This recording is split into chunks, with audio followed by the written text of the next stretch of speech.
Jill Vogel getting the endorsement today of the Virginian pilot over Justin Fairfax. The pilot on Sunday gave a ringing endorsement to Democratic nominee for Governor Ralph Northam over Ed Gillespie. But today, giving their endorsement, they endorse about one Republican a decade, giving it to State Senator Jill Vogel over Justin Fairfax, a definite blow to the Fairfax campaign.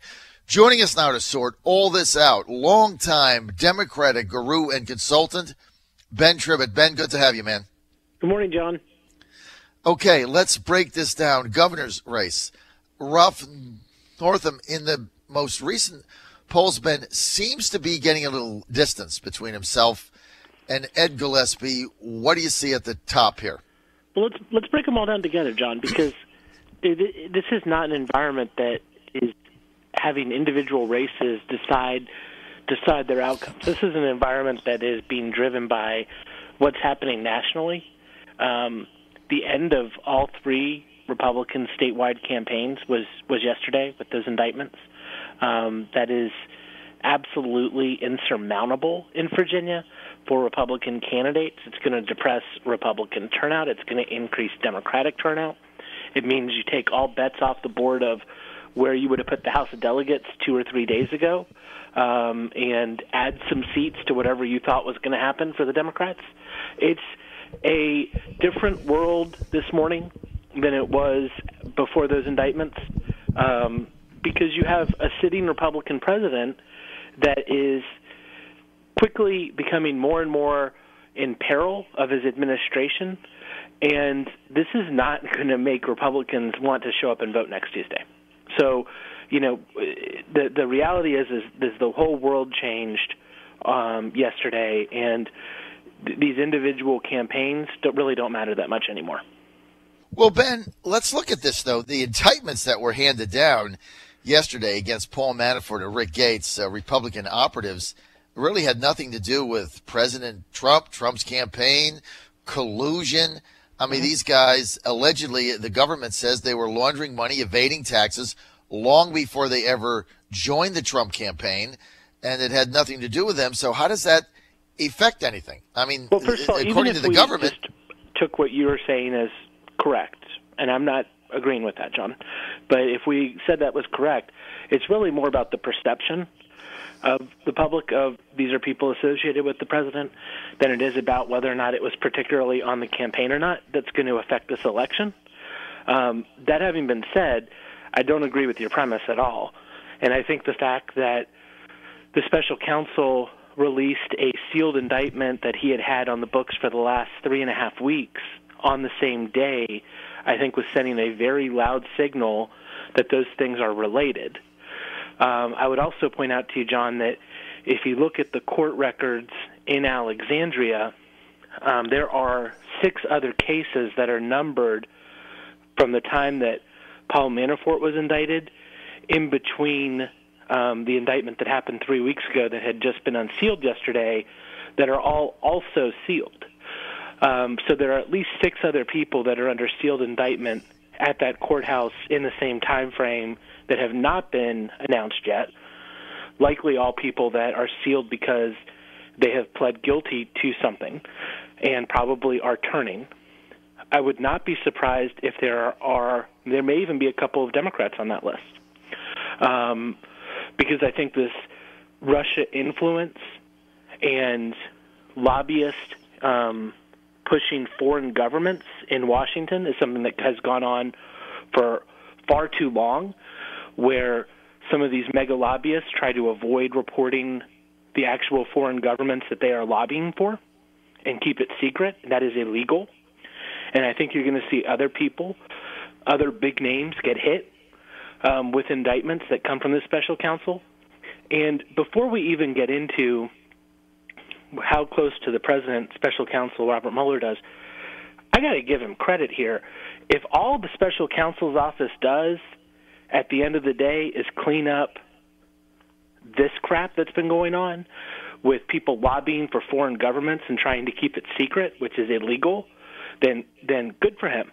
That is in itself makes every bit of expenditure that special counsel's office made worth it if he can clean up Washington doing that. Well, that would be in line with draining the swamp, right? Well, John, unfortunately, it appears most of that swamp that needs to be, quote, drained is actually the people that have surrounded the president. And it really reflects poorly on him, even if you take all of the points that the Trump administration is making of how this happened. The fact that he allowed these people to surround him and to advise him while this was going on is horrendous, absolutely horrendous. And the Manafort-Russia connections were well known from the time Trump hired him. It was a huge issue on the campaign last year. You remember this. Yes. So this was not something that was unknown, and the fact that the president associated himself with them is a huge problem, irregardless of all the other issues that are on the board. And, from what I can tell, with the number of sealed indictments that are left and the way that was released yesterday, there's a lot more to come here. All right, we're going to get into that, but you are right. I mean, the Paul Manafort hire, which many of us that were around the Trump campaign were aghast at, me included. And I told this story earlier. I guess there was a day where he was still chairman. And remember something came out where he was on a handwritten ledger? Remember that? Mm-hmm. That had come out. There was some Ukrainian handwritten ledger with all these cash payments to him or something. And I remember being on a conference call that day for Trump surrogates in Trump Tower. And Brian Lanza led the call, who was the deputy communications director. And I remember them putting the talking points out on what to say that day on TV for those of us that were bucked on TV in how to defend Manafort. And I told this story earlier on the air. I don't remember how many people were on the conference call, but I remember I said, I'm not going to do that. I'm not going to defend him. I'm not going to say any of this. I think he ought to resign.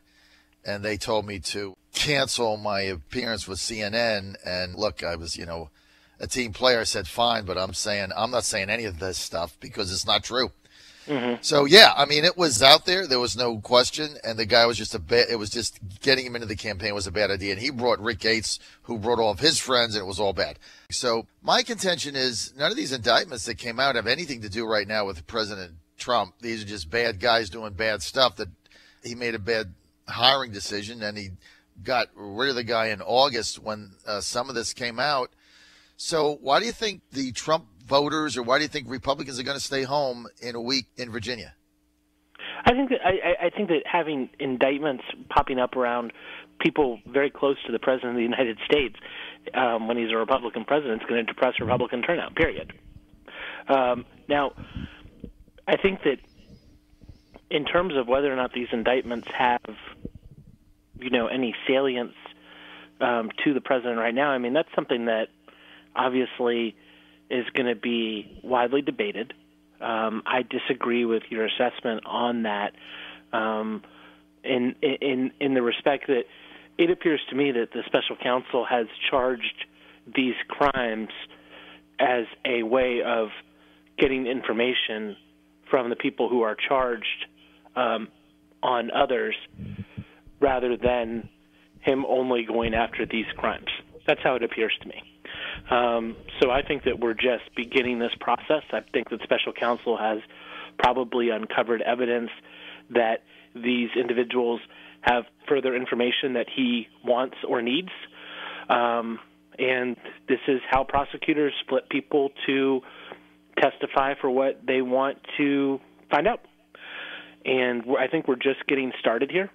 I think there's been a lot of smoke here. And let me just agree was probably the one and only time with Steve Bannon. The president's decision to fire James Comey was the single worst political decision in modern political history. I think you're right, based on what is going on right now with everything. Also, Jeff Sessions recusing himself and not telling the president that, not a good idea. It seems as everything has gone wrong in this particular thing. Well, John, to me, that's a good example of the president wanting to be told that. The president needs to understand that someone recusing themselves is not something they should be informing him of. That's not appropriate for someone to make decisions based on when they have to make a recusal. Hence, it's not something you're supposed to be informed about. And until he understands the norms of what is appropriate and what is not, and that he is not a dictator, but he's the president, and he has to go along with the norms of how the government is run, he's going to be unsuccessful. And the fact that he thinks Jeff Sessions should have told him that just tells you that he doesn't understand the process. Jeff Sessions should absolutely, if somebody's recusing themselves, they absolutely should not inform people of that in advance or not be selected for a job because of the recusal. That's the opposite of why you're supposed to recuse yourself. Okay? Well, I think the president wanted an attorney general who could he should recuse himself, period. I think and it shouldn't be part of the selection process. And no, he should not have informed the president of that. Absolutely not. That's not how it works. Well, he's changing the way it works. I think his point is, he's not. If you're going to recuse yourself, if you got an issue, yourself, you don't announce a recusal in the appointment process.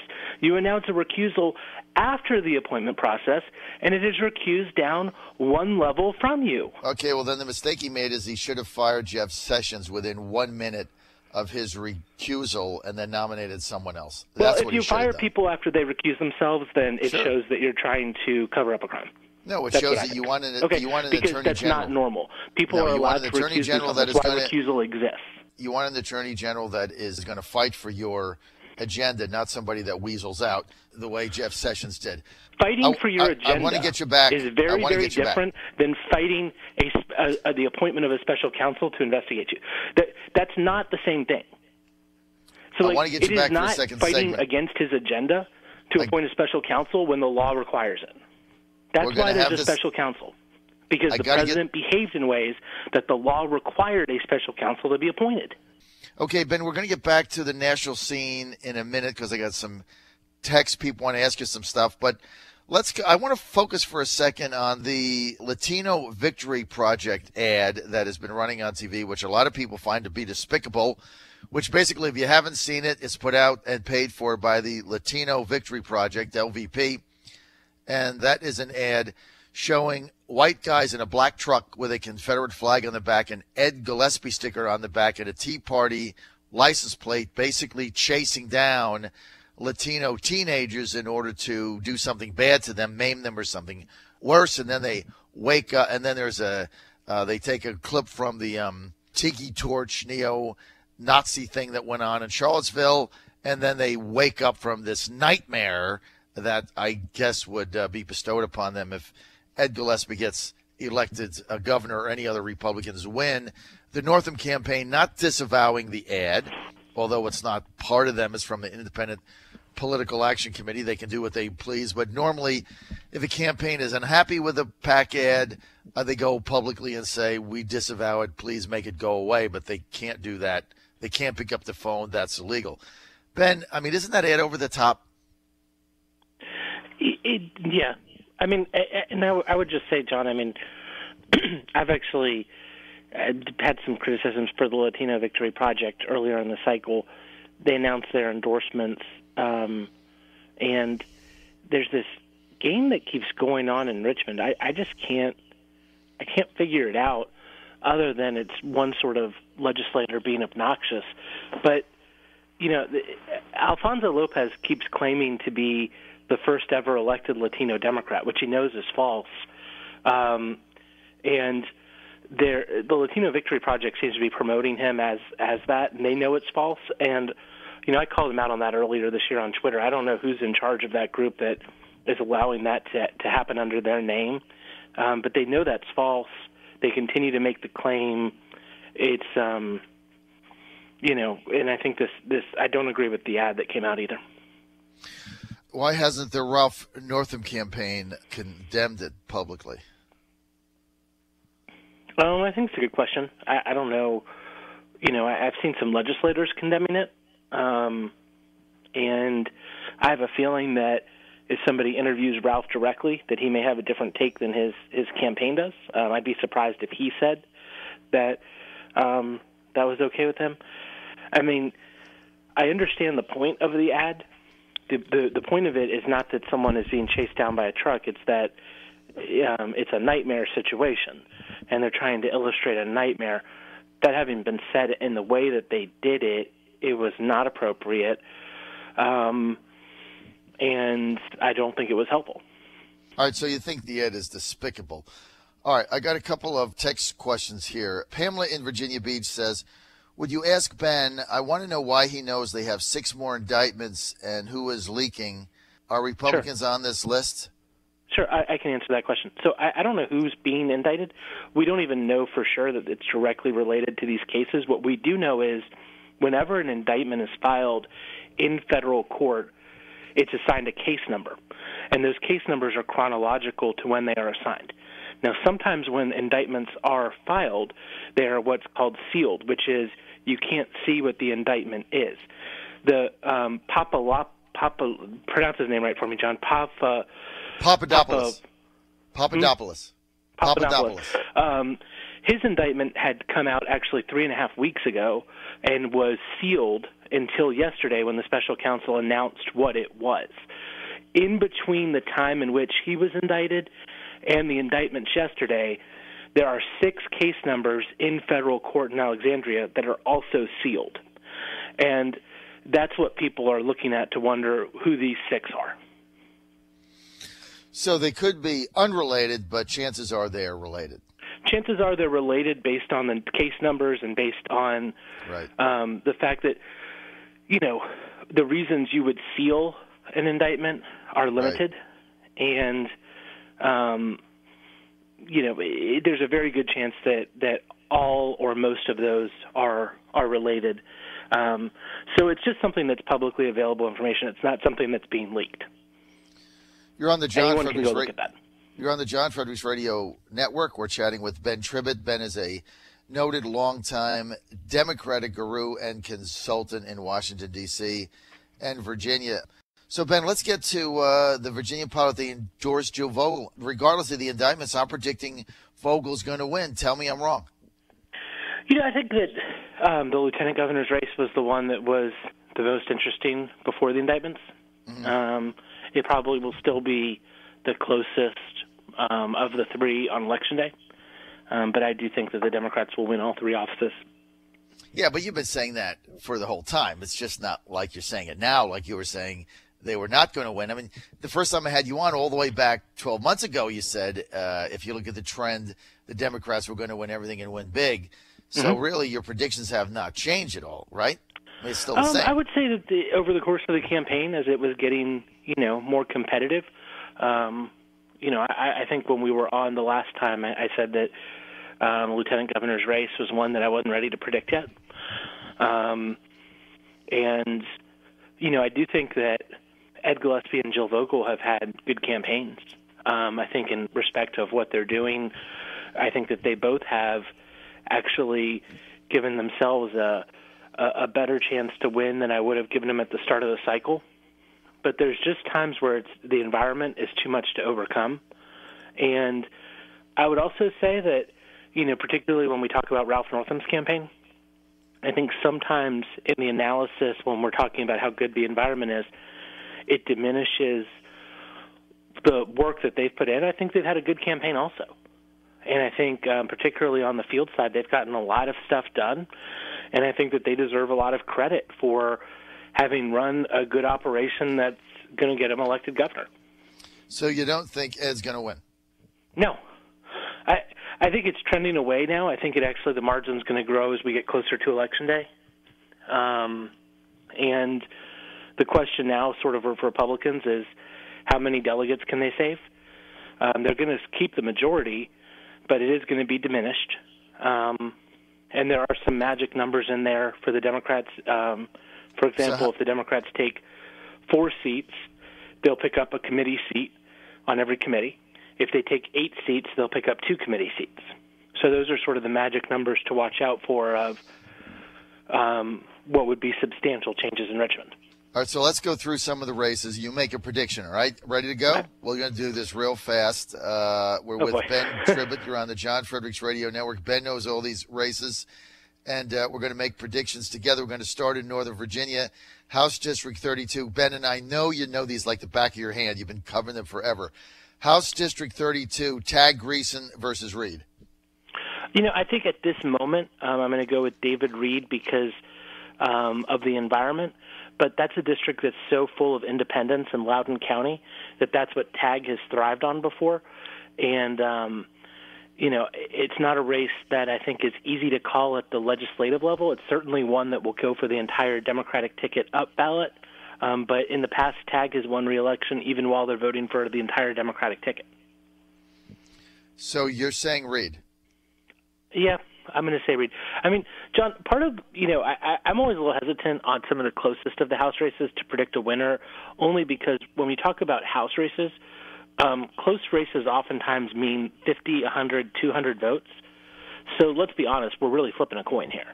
Well, you got to make a prediction, Ben. I mean, you can't be shined away because it's close, right? Well, you also can't predict what, a movement of 10 voters in a random place might do. You either predict the winner. Look, Verlander's pitching tonight, Game 6. You're either going to win or lose, right? I mean, you got to predict the winner. Right. You can't say, well, if the Astros score 5 runs. 10 random people in Lansdowne are harder to figure out, but okay. All right. Are you going to make a prediction or not? I already did. Reed. I'm going with Reed. Mm-hmm. I like Reed. Greason won't go on the radio, in hiding. People run that kind of a campaign, they lose. Although they're telling me they're up by 8. I don't know. Okay, House District 67, LeMunyon versus Delaney. LeMunyon, the Republican incumbent. Mm-hmm. I think LeMunyon was on track to win by a couple of points before the indictments. I now think Delaney probably will win by a couple of points. Okay, Ben's going with Delaney. I am going with LeMunyon. Right? So I'm going to win that one. Okay, District 31, incumbent Republican Scott Lingenfelter versus the Democrat. I can't think of her first name. Elizabeth Guzman. Elizabeth Guzman. I'm predicting Lingenfelter hangs on. How about you? I would say probably, if I had to guess, I'm going to say Guzman in a recount because of the environment and also because that seat is so Democratic in off years. I do think that Lingenfelter has run a almost perfect campaign of defining her and knocking her off message. I think Guzman was on track to actually win the seat demographically by, maybe even double digits. And Lingenfelter's made it very, very close, so it's a coin flip. But if I had to guess, I'm going to say Guzman by it just an inch. All right, I'm predicting Colonel Lingenfelter gets reelected. House District 51, Northern Virginia. Richard Anderson, a Republican incumbent versus the challenger, Elia. Rich Anderson, I think, will win that race. Yeah, I'm saying Anderson also. It's a Republican district, and Anderson, war veteran, very, very popular. Okay, House District 50, Jackson Miller versus Carter. Miller, the incumbent. Miller losing a race there a couple months ago for clerk. Mm-hmm. Jackson Miller should win that race. Okay, Ben says Miller, and Frederick says Miller. So I've got these written down, Ben. Okay, House District 87, incumbent Democratic John Bell, the Republican saying they could pick this seat up, being challenged by Republican Indian Suba Cola. John Bell will win, and will win actually fairly easy. Okay, Ben Tribbett picks John Bell. John Fredericks picks John Bell. Easy. I think Bell wins big. Okay, here's a big one. House District 13, Bob Marshall versus Danica Rome. Bob keeps winning these seats and being challenged by Danica Rome, who has made her transgenderification a central piece of her campaign. What say you? Yeah, I think Danica was on track to win when she was talking about transportation issues over the summer. I think Bob has knocked her off message this fall. And I think that his TV ad hurt her very much, not because of the transgendered issues, but because it made her look immature from her sort of punk rock days. It didn't have a good flavor to it. I think the quote that she gave to the newspaper about having a book deal, I think is going to also hurt her. So that's one that I'm going to put as a toss-up. I think it was leaning Danica, on track to lean Danica over the summer, but now I think it's just a coin flip and very unpredictable. Okay, so you have what? You're not making any prediction?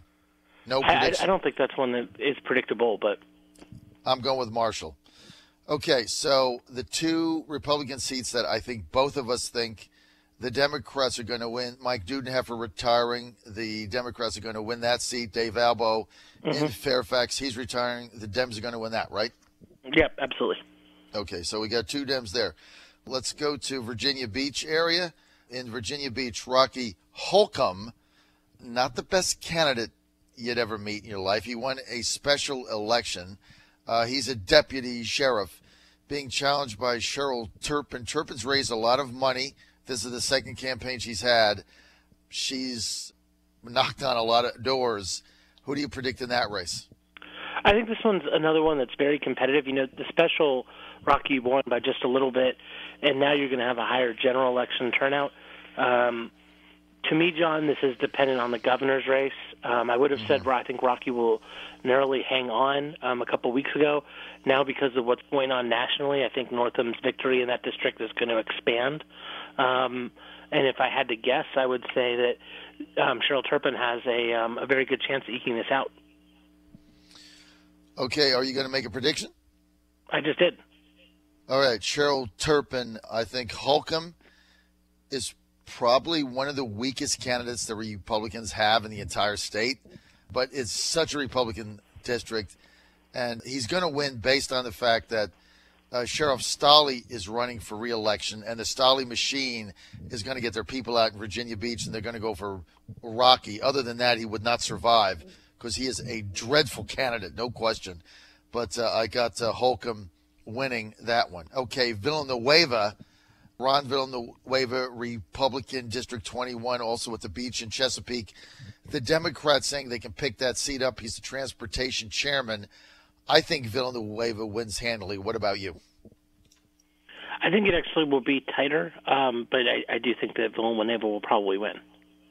Okay, so we both pick Villanueva. So according to the races I've got, other than the one in Blacksburg, what you've predicted basically is 1, 2, 3, 4. You've got Democrats at +6, right? Is that your prediction? What I would have said before Monday was 2 to 5, and now I'm going to say it's probably 4 to 7. Okay, Ben's saying 4 to 7. I'm saying 3. We're out of time. I want to thank Ben Tribbett for being with us. We're going to hold each other accountable, Ben, to these predictions. As you know, I'm at 97%. Well, John, just remember, MAGA now means, no longer Make America Great Again. It's now many are getting arrested. Okay, Ben, that's funny, right? I do have a sense of humor.